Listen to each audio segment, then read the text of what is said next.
नमस्कार दोस्तों। आज हम लोग इस वीडियो के माध्यम से बात करेंगे ईपीएस 95 जितने भी पेंशन धारक हैं उनके लिए एक बहुत बड़ा गुड न्यूज है, बहुत बड़ी खबर है। सरकार इस पेंशन को लेकर के वृद्धि की है।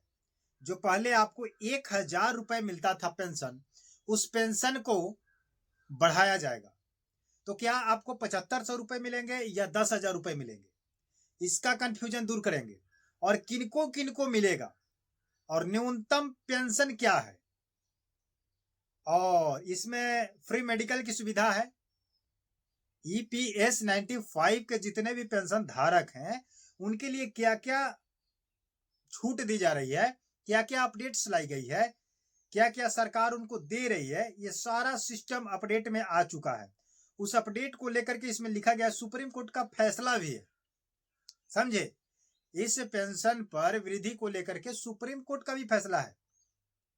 तो ये फैसला कोई छोटा मोटा नहीं है, वृद्धि होने जा रहा है।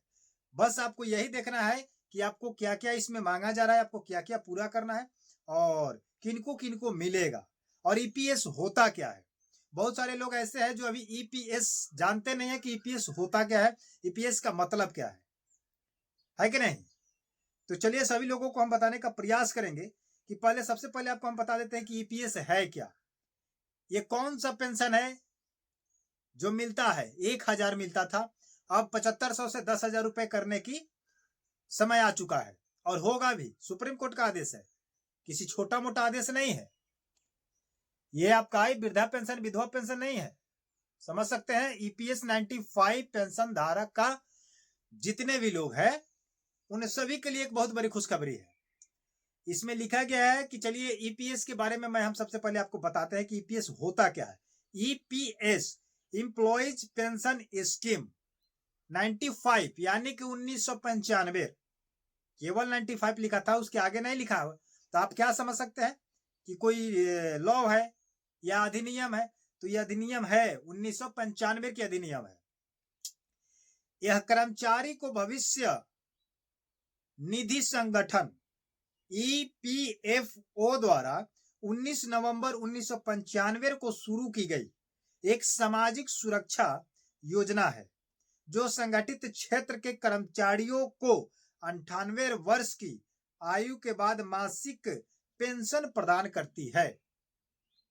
98 वर्ष आयु के बाद ये पेंशन लागू की जाती है, जो ईपीएफओ के द्वारा 19 नवंबर 1995 को लागू की गई थी, संगठित की गई थी, जिसका नाम दिया गया है ईपीएस 95 एम्प्लॉयज पेंशन स्कीम।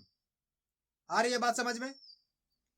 अब बात करते हैं कि इसका मेन पात्रता क्या है, किसको दिया जाता है, कब तक दिया जाता है, कितने दिनों के बाद, इसमें क्या पैसा जमा करना पड़ता है या बिना पैसा जमा किए ये पेंशन मिलता है। यह भी आपके मन में डाउट होगा, तो इस चीज को भी क्लियर करेंगे। इसमें लिखा गया है कि पात्रता कम से कम 10 वर्ष की निरंतर सेवा होनी चाहिए। 10 वर्ष तक लगातार इसमें आपको सेवा युक्त होना चाहिए, तब जाकर के ये पेंशन आप पर लागू करती है। योगदान पूछ रहा है, योगदान कर रहा है कि अपने हिस्से का 8.33% ईपीएस में जमा करना पड़ता है, तब जाकर के वही 98 वर्ष के बाद, 58 वर्ष 58 के बाद आपको पेंशन के रूप में वो 1,000 रुपए दिए जाते थे। लेकिन उसी पेंशन को बढ़ा करके 7,500 से 10,000 करने का मांग की गई है। इसको पूरा करने का भी नियम लागू किया जाएगा। न्यूनतम पेंशन कह रहे हैं कि वर्तमान में अभी 1,000 रुपए प्रति माह मिलता है। अन्य लाभ सेवानिवृत्त के अलावा विकलांगता और परिवार विधवा पेंशन की भी उपलब्धता है। समझ गए। अब चलते हैं कि ये 10,000 या 7,500 मिलेगा या नहीं मिलेगा, कब मिलेगा, इसका डेट क्या है। इसमें लिखा गया है कि ईपीएस 95 पेंशन धारकों के लिए एक बड़ी खबर है कि सरकार न्यूनतम पेंशन को 1,000 से बढ़ाकर 7,500 रुपए के प्रस्ताव पर गंभीरता से विचार कर रही है। यह स्पष्टता हो गया, नोटिस की स्क्रीनशॉट पर लगा हुआ है। इसमें लिखा गया है कि ईपीएस के तहत जो आपको पेंशन मिलता था न्यूनतम सरकार के माध्यम से 1,000 रुपए, उस चीज को बढ़ा करके 7,500 रुपए यानी कि 7,500 रुपए आपको दिए जाएंगे।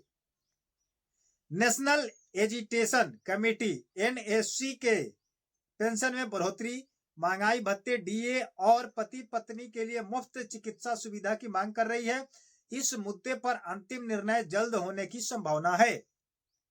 यह चिकित्सा को लेकर पति पत्नी के जो मुफ्त चिकित्सा है, मेडिकली सिस्टम, इस पर भी बात किया जा रहा है, DA भत्ता पर भी बात की जा रही है, महंगाई को लेकर के बात की जा रही है। इन सभी चीजों को जोड़ करके 10,000 तक देने की प्रस्ताव रखी गई है। 7500 से 10,000। अब आपका इसमें लिखा गया है कि 7500 से ज्यादा की उम्मीद है या नहीं। कुछ रिपोर्टरों के अनुसार सरकार न्यूनतम पेंशन 7500 से भी ज्यादा करने की योजना बना रही है।